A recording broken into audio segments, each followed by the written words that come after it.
The islands of Ivros and Tenedos, or Gökçeada and Bozcaada as they're now called in Turkish, are situated in the northeast corner of the Aegean Sea near the entrance to the Dardanelles Straits, the sea channel that separates Europe and Asia.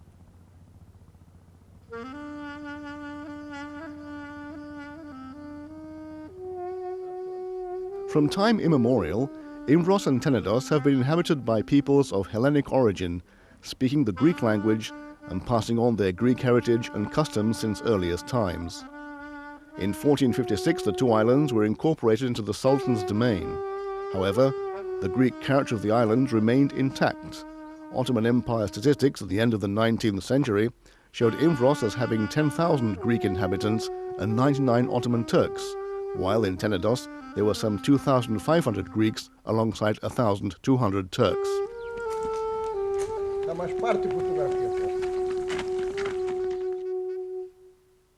During the Balkan Wars in November 1912, a Greek naval victory wrested Ivros and Tenedos, as well as the rest of the northeastern Aegean islands, from the Turks.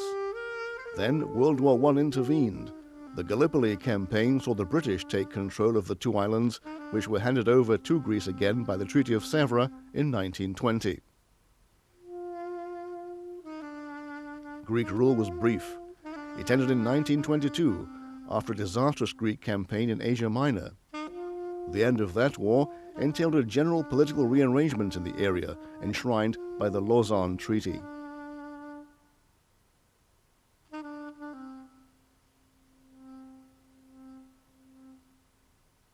The status of Ivros and Tenedos was an issue in the Lausanne negotiations. Conceding that the Greek population was in a majority, a quasi-autonomous local administration under Turkish sovereignty and authority was proposed, in order to ensure that the distinct ethnic character of the islands be safeguarded. On February 4, 1923, Turkey accepted the proposal. The fate of the islands was sealed. The protocol on Ivros and Tenedos stipulated that, and we quote, "No inhabitant of the islands shall be disturbed or molested under any pretext whatsoever on account of any military or political conduct or any assistance of any kind given by the person to a foreign power that's a signatory of the peace treaty. Full and complete amnesty will be granted to all the inhabitants of the islands for offences and crimes, whether political or under ordinary law, committed before this day." Unquote.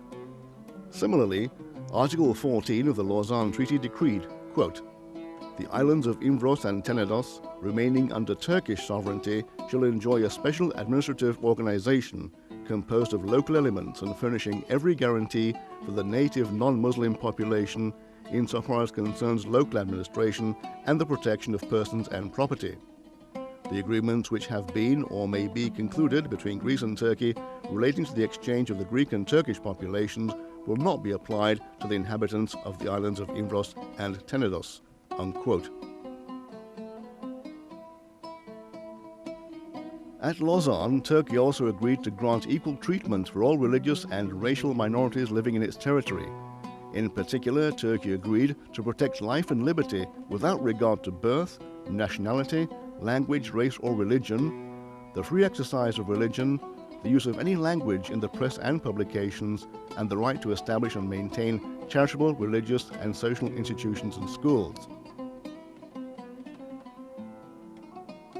However, the Turkish government appeared most reluctant to honor its treaty obligations. It promptly took over the administration of the islands, including the judiciary, the police, and the other authorities. On June 26, 1927, the Turkish government, faced with an international outcry, revised its rules on the local administration of Ivros and Tenedos. But matters for the local Greeks did not improve. In fact, the teaching of Greek in the schools was abolished, and education was aligned with the mainland Turkish system. Except for the articles abolishing the traditional minority schools, the provisions related to the special local administration system of the islands were never implemented. Moreover, during World War II, most of the male Greek population was moved to the eastern borders of Turkey, serving in the notorious labor battalions. They returned to their homes only after the end of the war. Under these conditions, many islanders left for Istanbul or emigrated to other countries, depleting the population. Using as an excuse the flare-up of the Cyprus issue in 1963, the Turkish government decided to implement a plan for dissolving the Greek communities of the islands by launching an ethnic cleansing campaign. This campaign, known as the Dissolution Program, was ratified by the Turkish Ministers' Cabinet in 1964 in secret. According to this program, teaching in Greek schools was banned once more. All Greek schools were closed, seized and put to other uses. All Greek children were compelled to attend Turkish schools. Most of the 300 country churches on Imbros and Tenedos have either been destroyed or desecrated, turned into stables, army depots and public toilets, following the fate of the 3 centuries-old Orthodox monasteries on the island, which have been razed to the ground since the 1940s. Countless religious and liturgical objects were routinely looted. Greek cemeteries were also desecrated.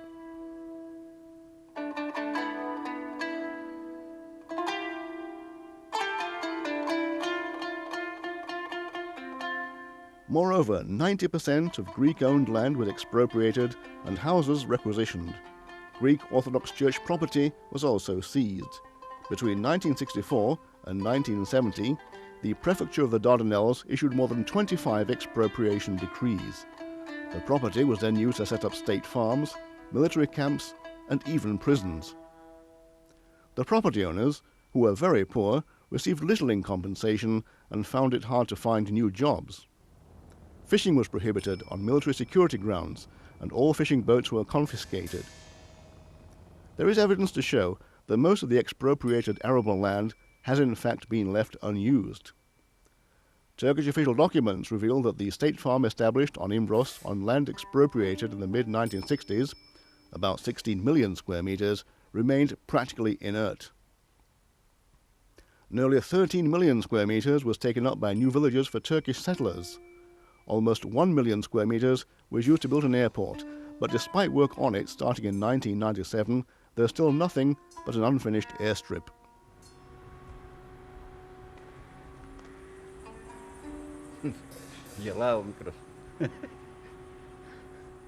The single most drastic measure was the Turkish authorities' decision to use Imbros as a penal settlement by establishing an open prison for Turkish mainland convicts. The convicts were left free on the island to terrorize the villagers through robbery, rape and murder. Out of a total surface of 18.6 million square meters expropriated to build an open prison, just 8 million square meters was used for that purpose, and the prison was shut down in 1992. According to British Foreign Office documents, the ultimate intention of the Turkish authorities was to drive the Greek inhabitants out of Imbros altogether.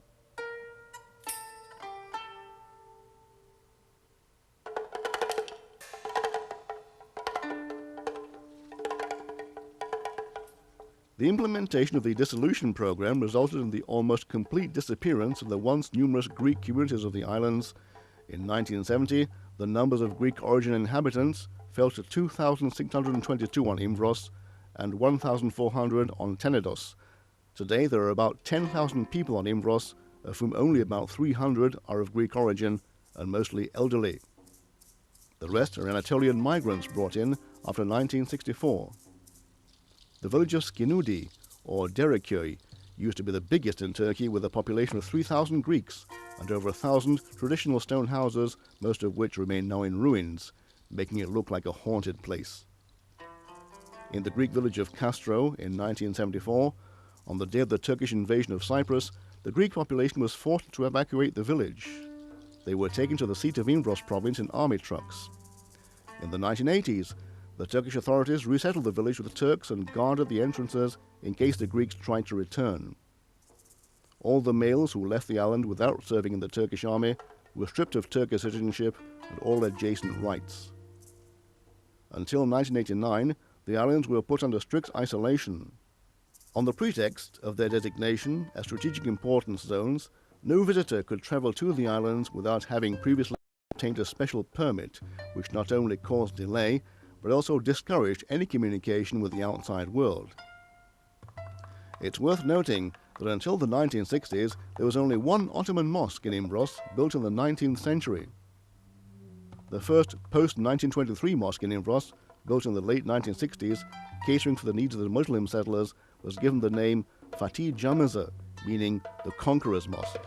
It was built right upon the old cemetery of the Greek village of Evlampio, or Yeni Mahalle. Reluctant at first to leave the islands, many of the remaining Greeks succumbed to leaving after being subjected to prolonged pressure. Deprived of their main source of income, the aggrieved farmers abandoned the islands, seeking refuge in Greece, Western Europe, the United States, Africa, and Australia. Nevertheless, the islands have produced their fair share of world personalities. Since 1926, a high-ranking prelate representing the Greek Orthodox community in the two islands has belonged to the Holy Synod of the Ecumenical Patriarchate. Ivros has given the Church two of its most illustrious prelates. The present Orthodox Ecumenical Patriarch, Bartholomeos I, is from Ivros, as was a recently deceased Archbishop of North and South America, Iakovos.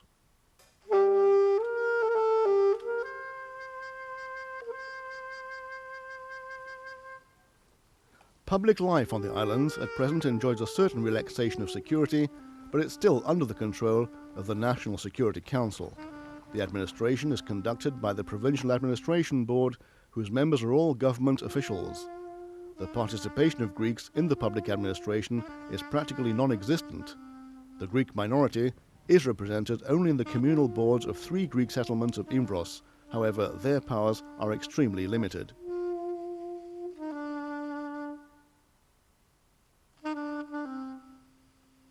The major difficulties that the Greek islanders encounter are especially evident in property matters. The National Land Registry, introduced in the islands in the 1990s, is used by the Turkish authorities to legitimize the massive expropriations and seizures of land of the previous years and to deprive the Greeks of the last remnants of their property. Thanks to non-transparent practices and taking advantage of the absence of Greek landlords, the Turkish authorities either transfer massively properties to the Turkish treasury or give it to the Turkish settlers who claim possession of occupied houses and fields, which the Greeks were forced to abandon in preceding decades. There are also many cases in which land ownership is based on forged or falsified documents, while Turkish authorities do not recognize the validity of the Ottoman titles. Moreover, the right to inherit is not recognized by the land registry in the case of non-Turkish citizens. In 3 large villages in Ivros, land registration is still incomplete and property ownership issues remain in abeyance. In the villages of Castro, or Kalliköy, and the Ivros capital Panagia, or Merkez, 95% of property has been recorded in favor of Turkish state or settlers. The 10-year period prescribed by law for contesting registrations has already expired, while the necessary reforms that would allow the original owners to claim their land still remains to be enacted. Reports indicate that in Agridia, or Tepeköy, a village inhabited only by Greeks even today, nearly 80% of the registered properties, including 52 homes, have been recorded in the name of the state treasury. On the other hand, Law 5226 of 2004, which extended the effects of a previous law on the protection of natural and cultural wealth to virtually the entire island, is making the situation even harder. The widespread designation of land and buildings as natural and cultural monuments, and the exclusion of user caption as a means of acquiring title to ownership in all areas where the land registry process has not been completed, has entailed extensive confiscation of property.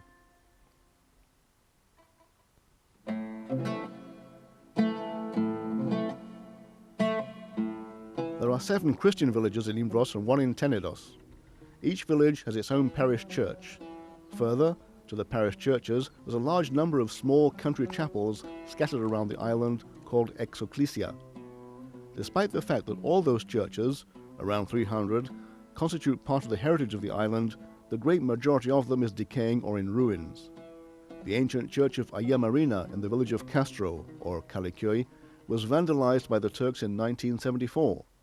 Looting is commonplace. In February 1998, priceless relics were stolen from the Church of the Annunciation of the Virgin Mary in the village of Agridia, or Tepeköy, on Ivros. 30 icons, Bibles, crosses, and an ornate replica of Christ's tomb vanished. A summer resort reserved for judiciary officials was built on the seaview settlement of Pyrgos after the old church of St. Anna was completely levelled and destroyed. Moreover, the administration of two parish churches, Ahia Marina at Castro, or Kalliköy, the former cathedral of the island, and Ahia Varvara at Evlampio, Yeni Mahale, has been assumed by the General Directorate of Foundations, which now controls their property and also appoints their trustees. At the same time, other parish churches like Evangelismos, the Annunciation, in Agrithia, or Tepiköy, are functioning in a legal vacuum since Turkish authorities refuse to record the temple itself and the rest of the property in the name of the village's parish. In Tennessee, the General Directorate of the Foundations and the Turkish Supreme Court refused to recognize property rights to the only Orthodox parish church of the island, the Dormition of the Virgin Mary, for more than 50 immovables. Seeking just satisfaction, the trustees of the parish appealed in 2003 to the European Court of Human Rights. The teaching of Greek in the island's schools remains banned. In force for the past 41 years is Turkish Law 502, which bans the employment of Greek teachers and Greek ownership of school properties. Former school buildings are being used for commercial purposes. This restrictive law applies only to Ivros and Tenedos.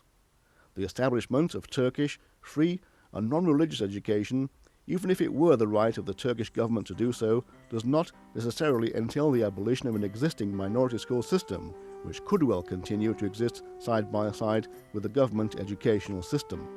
In spite of continuous protests and appeals, a building, which until 1964 had housed a Greek minority school in Gliki, or Eski Bademli, recently opened as a hotel.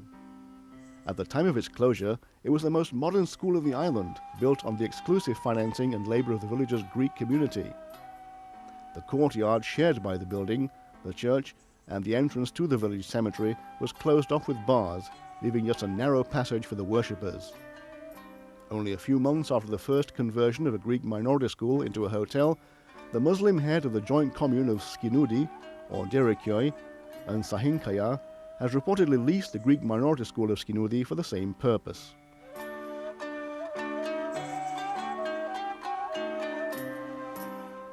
The few remaining Greeks on Ivros and Tenedos live in fear and alienation.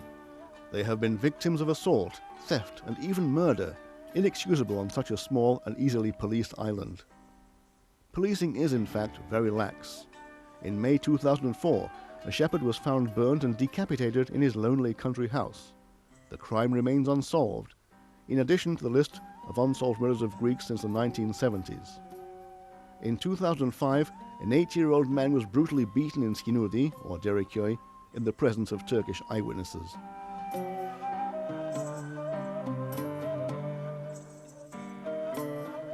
Ivros and Tenedos have been violently deculturalized. The resettlement of the islands continues. 3 new villages have been constructed and populated with Muslim settlers. There are even a few Arabic-speaking families brought in from southeastern Turkey.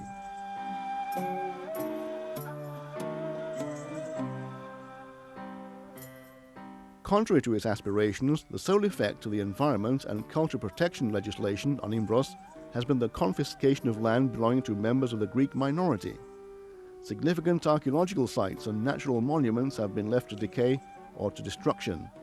Some of the most typical examples are the archaeological site of Pyrgos, lying within the Ministry of Justice summer resort, the unique array of the Cascavel rocks that are seriously threatened by the excavations designed for the construction of the new marina, and the construction of a surf club right in the middle of the peninsula of Kefalos, Aydınjuk, and its rare sand dunes, and opposite one of the most significant natural habitats of flamingos and other endangered wild bird species.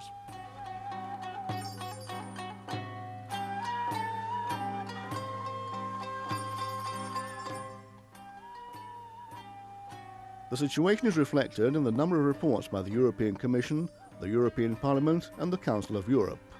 The violations of the Greek minority's rights on Ivros are mentioned in the 2004 and 2005 regular reports on Turkey's progress towards EU accession. Surprisingly enough, the situation on Tenedos was not addressed in those reports.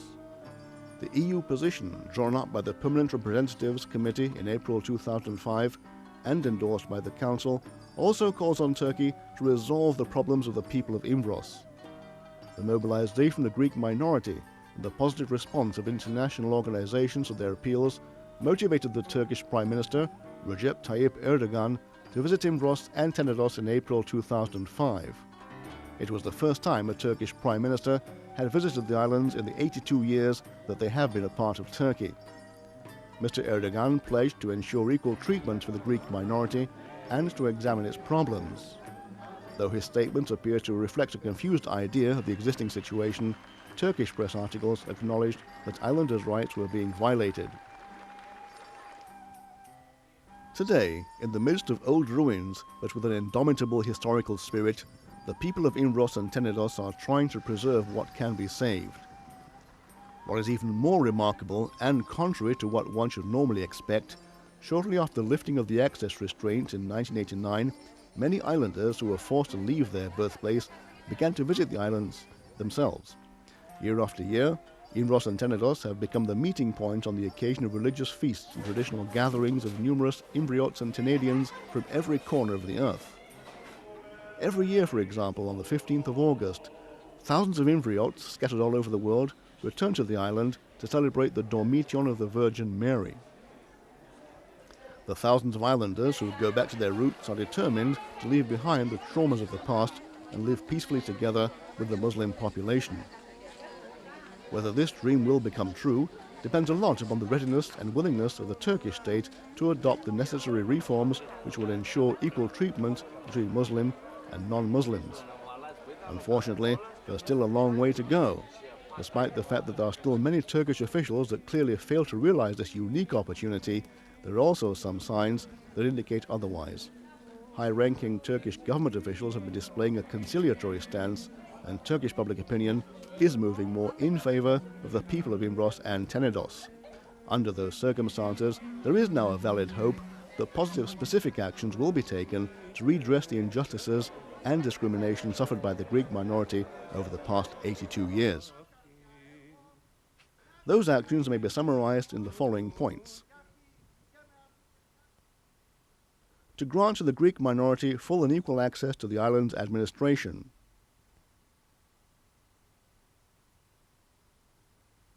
To restitute the injustices resulting from the application of land registry laws and procedures. To recognize property rights for the original landowners and their descendants who owned or possessed properties before 1964. To recognize the rights to inherit to all heirs of the original landowners regardless of citizenship. To restore Turkish citizen status to the indigenous islanders who lost it and their descendants. To return expropriated land that was never used for or ceased to serve the official purposes of the expropriation. To lift the prohibition on Greek minority education. To return the ownership of all Greek minority school buildings of Imbros and Tenedos to their respective communities. To return all immovable properties to the ownership of the parish church in Tenedos. To lift all sorts of technical and bureaucratic obstacles that prevent the unhindered access and operation of all churches and church property. To implement all necessary measures for the preservation of natural environment and the archaeological treasures of the islands. To return all traditional houses and buildings designated as monuments of culture to their original owners and to provide all appropriate incentives for their preservation. To lift all bureaucratic obstacles to allow sea communication between Imbros and Tenedos with the Greek ports.